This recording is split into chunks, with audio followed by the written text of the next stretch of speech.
And now we'll hear from a current master's student, Enrique Valdivia, to talk about his 2 summer internships in Mexico City. Good afternoon.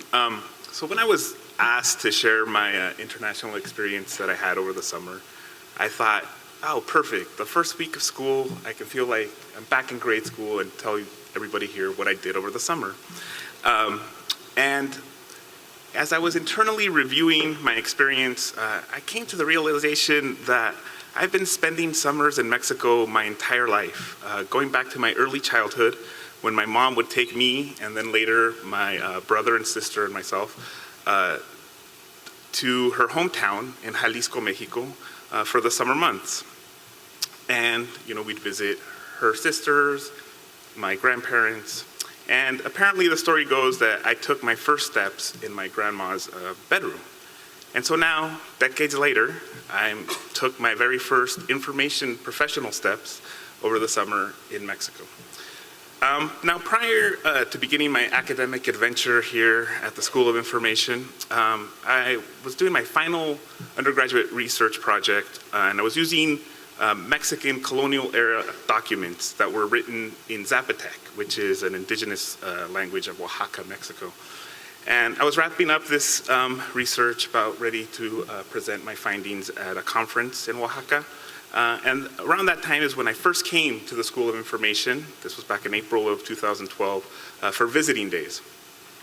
And this is the first time that I learned about this requirement for our master's program to do an internship, and usually done over the summer. Between your first and second year. And immediately, right away, I knew I'm going to do my internship in Mexico. I didn't know what I was going to do. I didn't know exactly what institutions I would be doing my internship in, but I knew I was going to be doing it in Mexico. So in this final research project I did as an undergrad, I had been using digitized copies or versions of the original manuscripts written in Zapotec. And so I knew that someone somewhere was digitizing this stuff. And I felt that, oh, maybe I can do an internship and involve myself in that. But again, I had no idea about the processes of digitalization, or what it meant, or who was doing it, or where it was happening, really. So I began to do some more research as to the archives in Mexico I could work in. And I started to realize that there was a gap happening in the archives of Mexico. Archives were digitizing stuff, but nobody was seeing as to how the material that had been digitized would be preserved.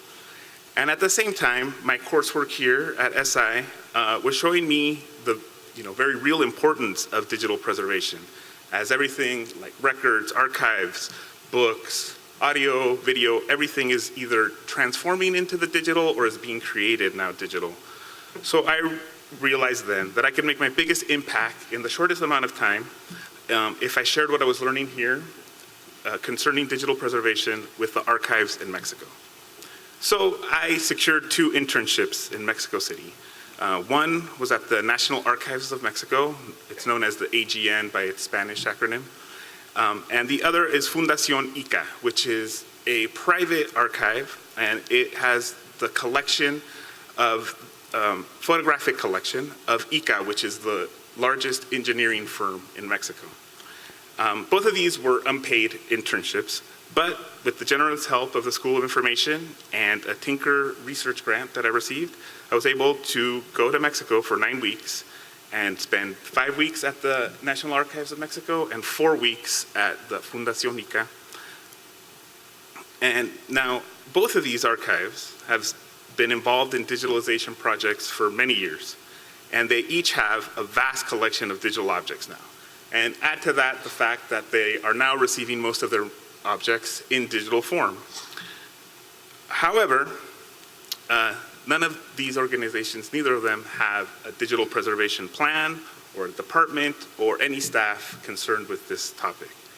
They both have very, actually great state-of-the-art digitalization labs to digitize their analog collections with state-of-the-art equipment and very knowledgeable staff, but no one working in digital preservation.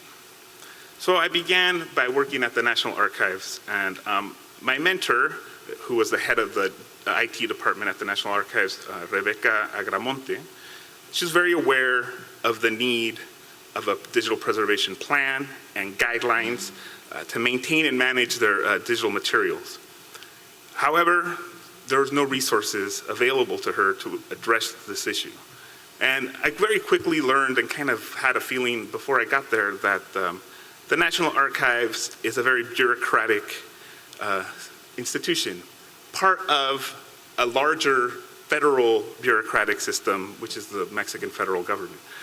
So I understood that the lack of resources being allocated to this problem really lay in the fact that upper management that was outside of the archive had little to no knowledge about this topic.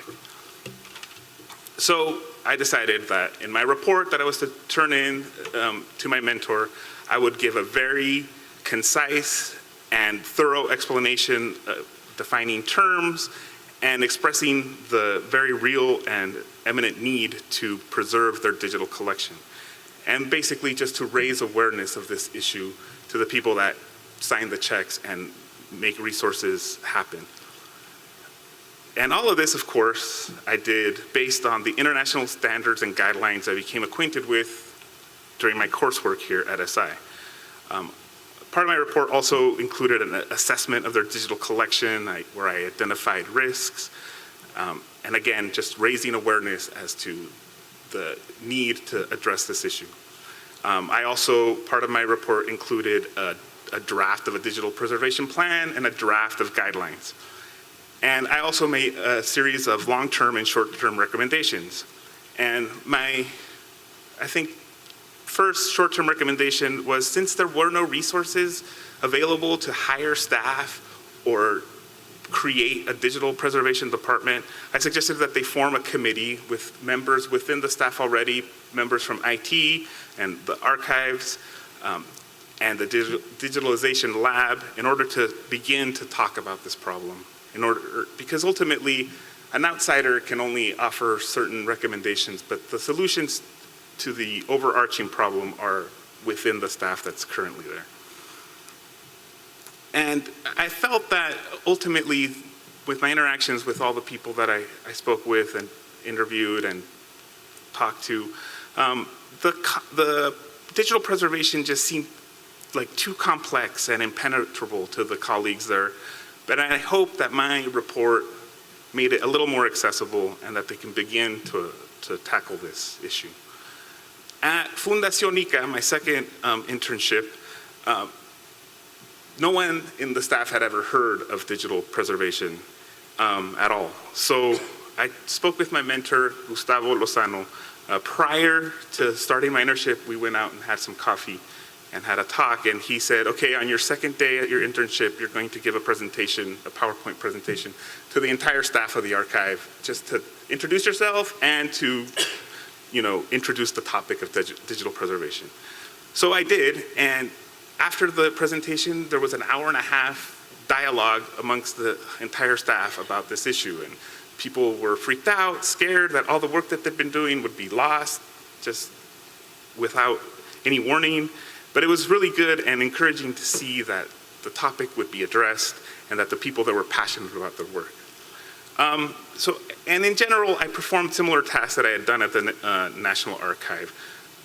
And my previous experience at the National Archive really helped me streamline my processes and my workflow so that I was able to, I think, produce a pretty good report given just the limited time of 4 weeks.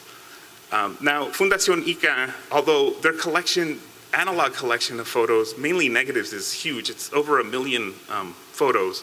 And every day they keep creating digital objects because they're scanning. They actually have an automated scanner that works pretty much 24/7, scanning these negatives into digital objects in different formats, TIFFs and JPEGs, but whatever. But they are a smaller archive as far as staff. And since they're private, they have more economic resources. So I think that the recommendations I made to them, I really see that they'll be able to implement them easier. And I foresee that in the very near future, they'll have a digital preservation department or at least some staff really working on the topic. And additionally, right before I left, they invited me to continue to consult them as a paid consultant this time, to monitor their progress and continue to develop a digital preservation program there. So that was my summer, but what does it mean to everyone here?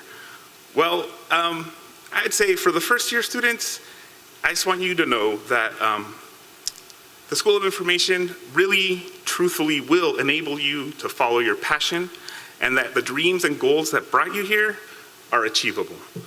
And these goals may change, or you might be sitting here today and not have clear vision of what you want to do or specific goals, but the resources are here not only to help you develop these goals, but to turn them into tangible achievements.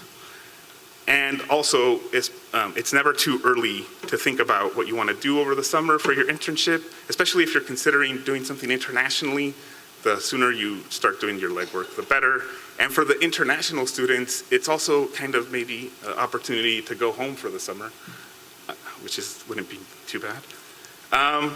To the faculty, I just would like to thank you all for providing us with topical and current skills which allow us to integrate into the workforce in our respective fields in very meaningful ways. And I hope that, and I know that you'll keep pushing us and nurturing us. And for all of us in general, during my summer it became very clear that we really are developing skills which will allow us to make immediate impact in our fields, and really regardless of our specialization. And whether you decide to stay here in Ann Arbor or work somewhere in this country or go beyond the borders of this nation, we are the ones that materialize the kind of now outdated motto, connecting people, information, and technology in more valuable ways. We're the ones that make those, transform that from words into action. Thank you so much.